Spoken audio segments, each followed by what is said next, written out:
Packology, and we've got the Chief Aha Moment Director with us, Brett, who's in charge of everything basically. And yeah, so first of all, Brett, thanks very much for chatting with us and sharing some of the ideas and giving some of the business owners tips and ideas on how they can get their products into the marketplace. Oh, absolutely, thanks. I think essentially it's a pleasure to do that. For me, that's what we get really excited about here, is getting it right. The pitfalls of shrink sleeves, trying to just change from a paper label to a shrink sleeve, I think is a lot more challenging than people think. And after 14 years, myself and my team doing nothing but shrink, we're actually already passionate about it. So I could talk about this for hours. Fantastic. Maybe Brett, if you could just tell us some of the challenges that some of the business owners, some of the new guys into the market experience, as well as the established businesses as well. So essentially, I think the basic packaging challenge for any entrepreneur coming into the industry that's trying to get a product to the till is packaging as a whole.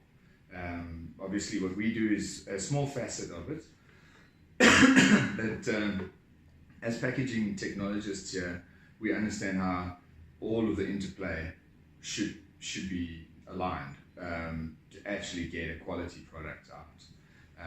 For the entrepreneur, the challenge is in doing it at small volumes, but still pushing out a product that speaks the same quality message as a large brand, let's say Tiger Brands or something. You can't go on the shelf next to a high quality speak package without transferring that same message.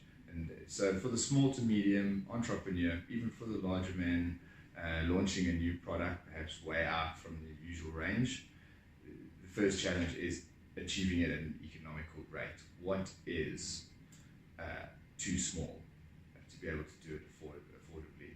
So on that level, for Packology, we enjoy getting involved and working with digital strategies for the smaller entrepreneur. It doesn't necessarily make them the cheapest per unit ever, but it certainly does free cash flow when they're working at under 10,000 Rand, etc., to get a complete print run of multiple variants sorted out through us, I would say.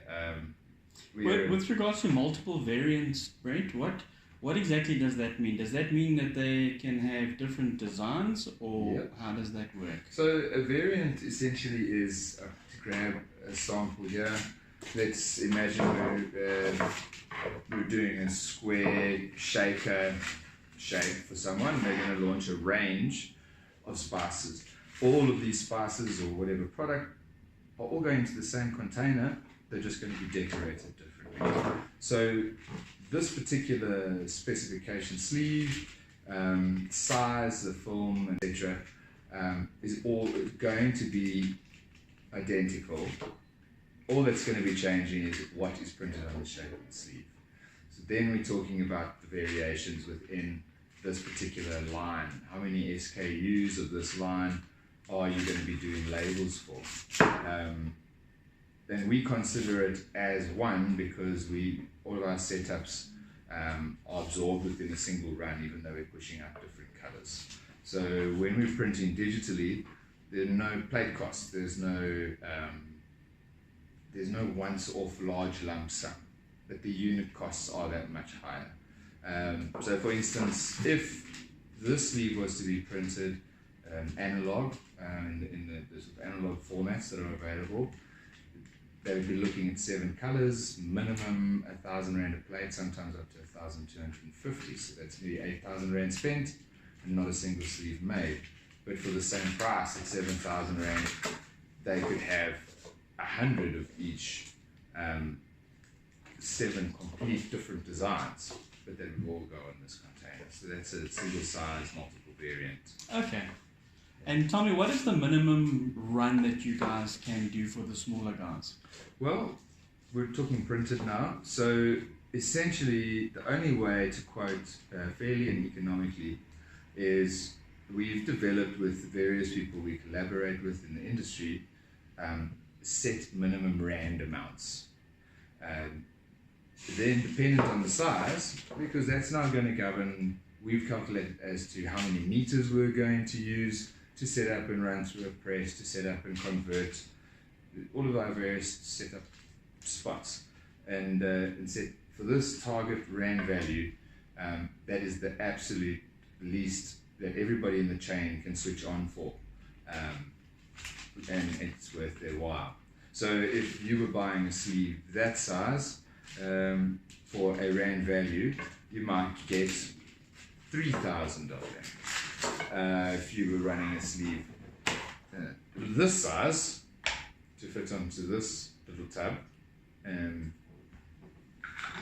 you look at that, you might end up with 18,000 of them for exactly the same rand value. That's the way we work at the short run levels. Okay, well that's actually fantastic. So the smaller guys who've got a smaller budget, for example, you can work within a degree and within certain parameters, but you can work out how many units you're going to deliver for that individual's budgets. That's correct. So in the beginning, you just want to get to market. I think that's probably the biggest entrepreneur challenge.